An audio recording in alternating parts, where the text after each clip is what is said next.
Eu vou ler para vocês o que um bandido, um bandidinho que era um bandidinho virou um bandidão, o que ele falou agora que ele vai para julgamento. Aliás, eu não sei se vocês conhecem algum lugar mais democrático do mundo, onde o sujeito que vai ser julgado,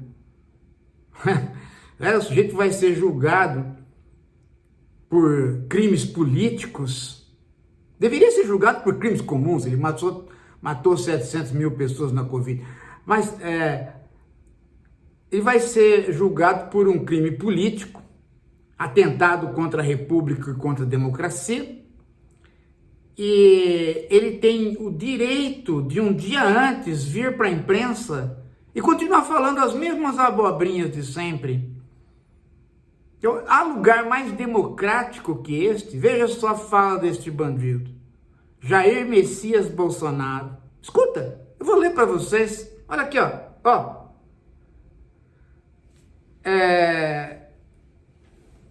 Ele vai amanhã, segunda-feira, começa os depoimentos.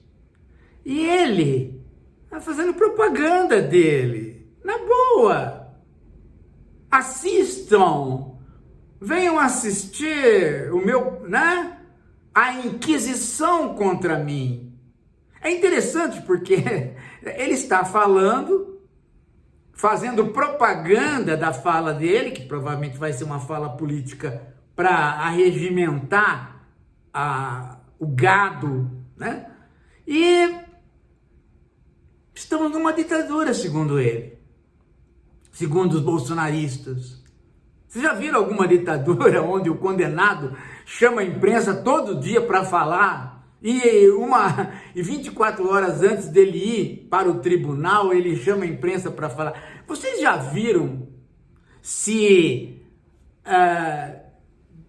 Dilma, quando foi presa política, ou qualquer outro preso político, né, ficou aí falando abobrinha,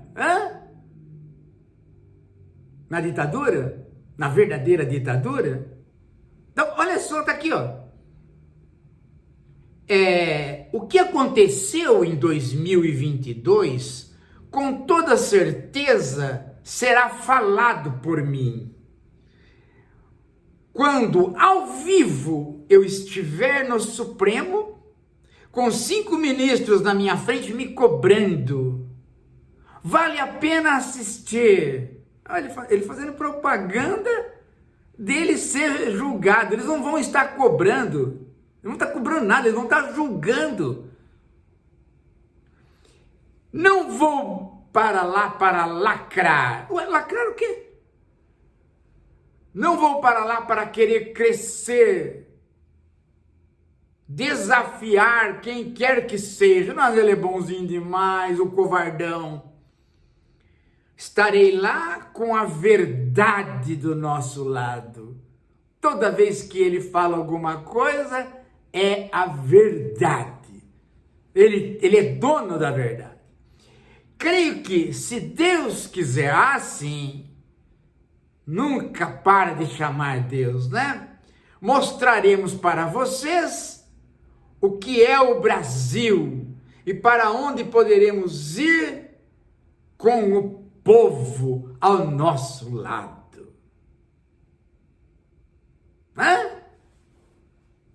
Que povo?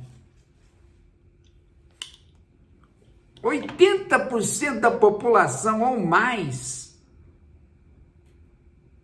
para mais de 80%, acredita que ele planejou sim um golpe.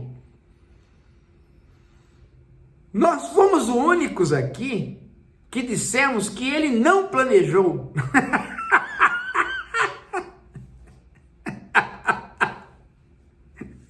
Todo mundo disse que ele planejou.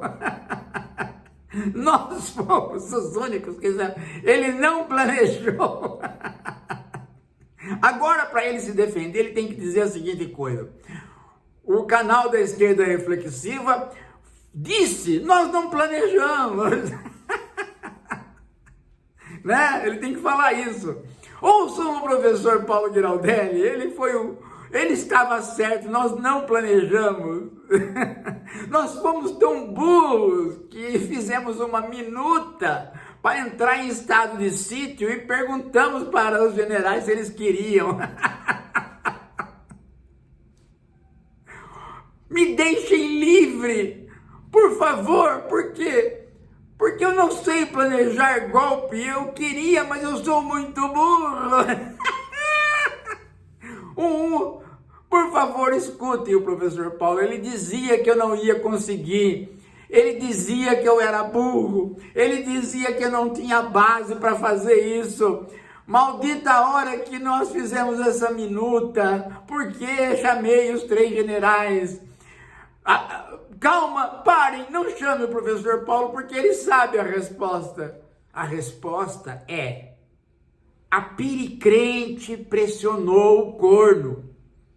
O entorno do Bolsonaro começou a acreditar nas bravatas dele, que ele não sairia mais.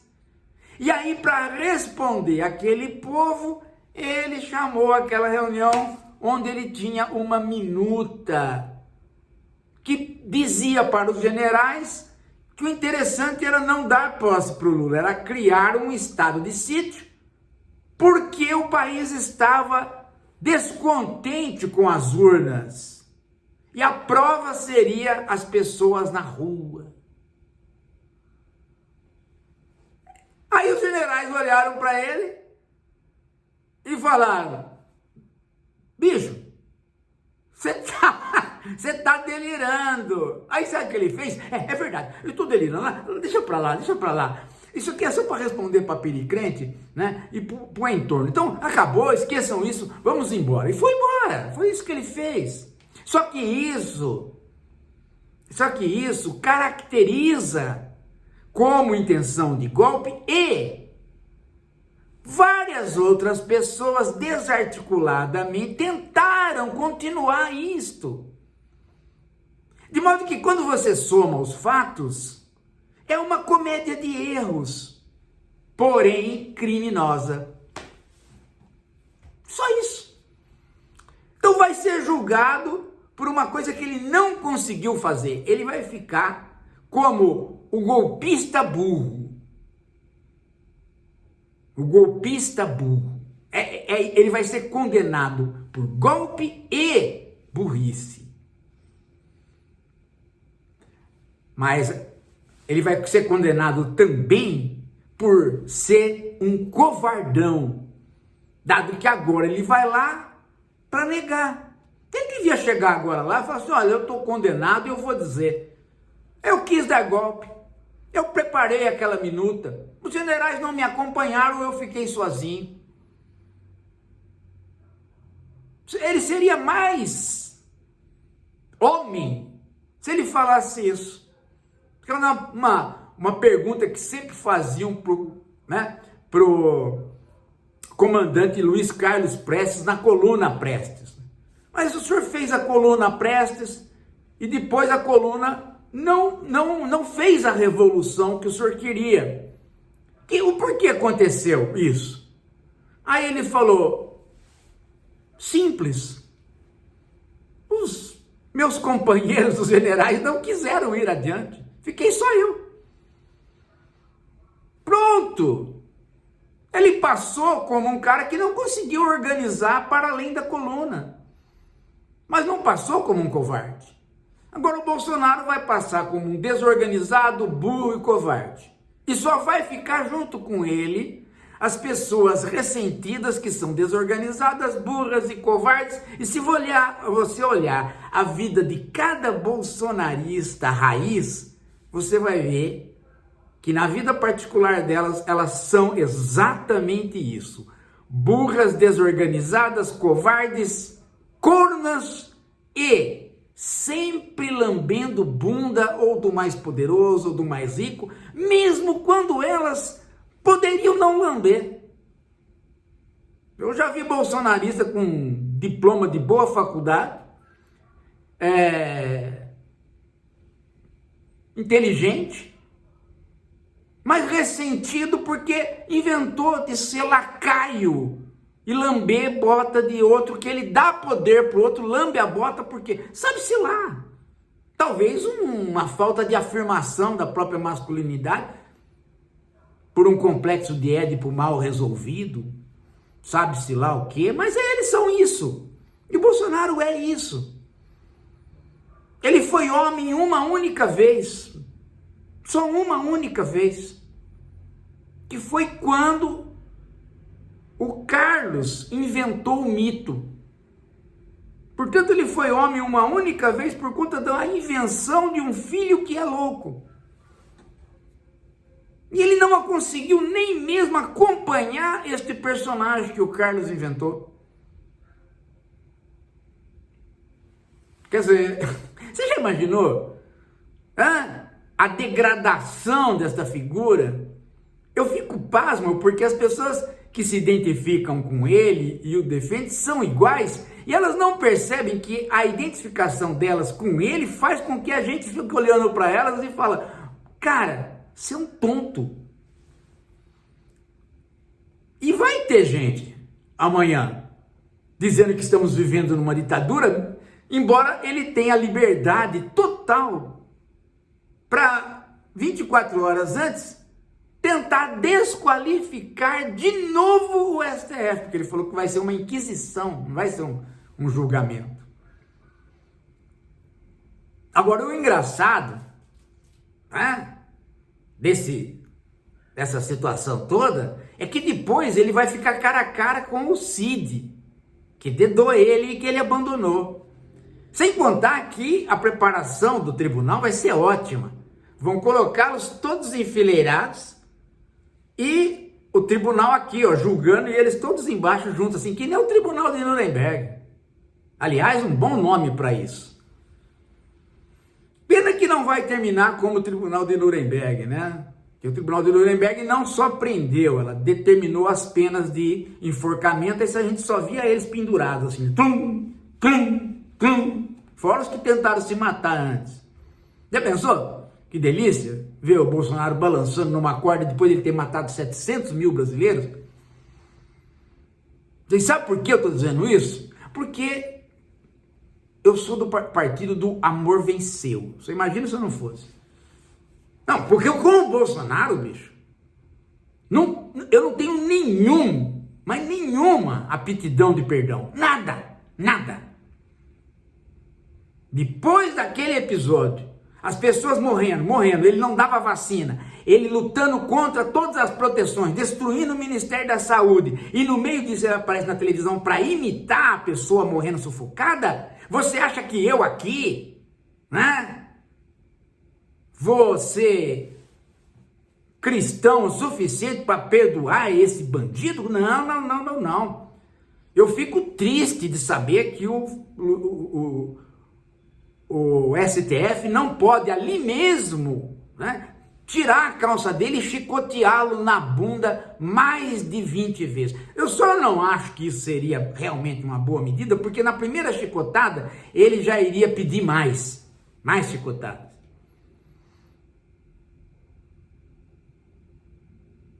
Porque Bolsonaro é isso. Ele tem prazer. O único prazer que ele sente é quando um homem, uma figura máscula, tipo Lula, tipo o Alexandre de Moraes, bate nele. Ele está tão reificado que ele não sente nada. Então, a única maneira dele sentir alguma coisa é nessa hora. É a hora que sobra alguma carga libidinal no ânus dele. E aí ele goza. Ou tenta. Mas afinal de contas ele não consegue. Porque na verdade é uma pseudo-libido. É apenas um falso gozo. É um gozo de ser instrumento. É o gozo de servir para o gozo do outro. Só como o outro não está gozando, está só exercendo a lei, e ele não tem mais libido para nada, nem mesmo esfincteriana, ele vai lá única e exclusivamente para pensar que vai sentir alguma coisa. Mas ao término do dia ele vai dizer, nossa, nem apanhando eu sinto. Eu realmente virei um nada. Ele só não vai falar isso porque ele não sabe o que é ser alguma coisa e ser um nada. Ele sempre foi um nada, então ele não tem a diferença. E você, que é bolsonarista, é igualzinho a ele. Agora, se você só votou nele, se você não é bolsonarista, se você, né, aí é outra conversa. Porque muita gente nunca ouviu falar desse tal de Bolsonaro. É um deputado desconhecido e votou nele. Mas agora sabe quem ele é. Agora não tem mais desculpa. Agora não tem mais desculpa. Agora você sabe. E sabe muito bem que os candidatos bolsonaristas, as pessoas que ele indica, são iguaizinhos a ele. Ou vocês pensam que a Pinicrente é pior do que ele? Todo mundo sabe disso. E todo mundo sabe que o Tarcísio é um lambe-bunda de primeira, é um lambe-botas de primeira, você imagina só, né? O cara até agora não teve coragem de se lançar candidato, fica, ai, será que o Bolsonaro vai me deixar ser candidato? Tão covarde que é outro. Aliás, com aquela cara esburacada que ele tem, né? Eu não sei, será que ele, não sei, o que é aquilo ali? Né? O cara é rico, faz uma plástica, pelo menos não ficar assustando as crianças, porra. Tenha santa paciência. Agora, privatizar a escola, perseguir professor, isso ele sabe. Isso os covardões sabem. É isso, gente. Daqui a pouco a gente volta.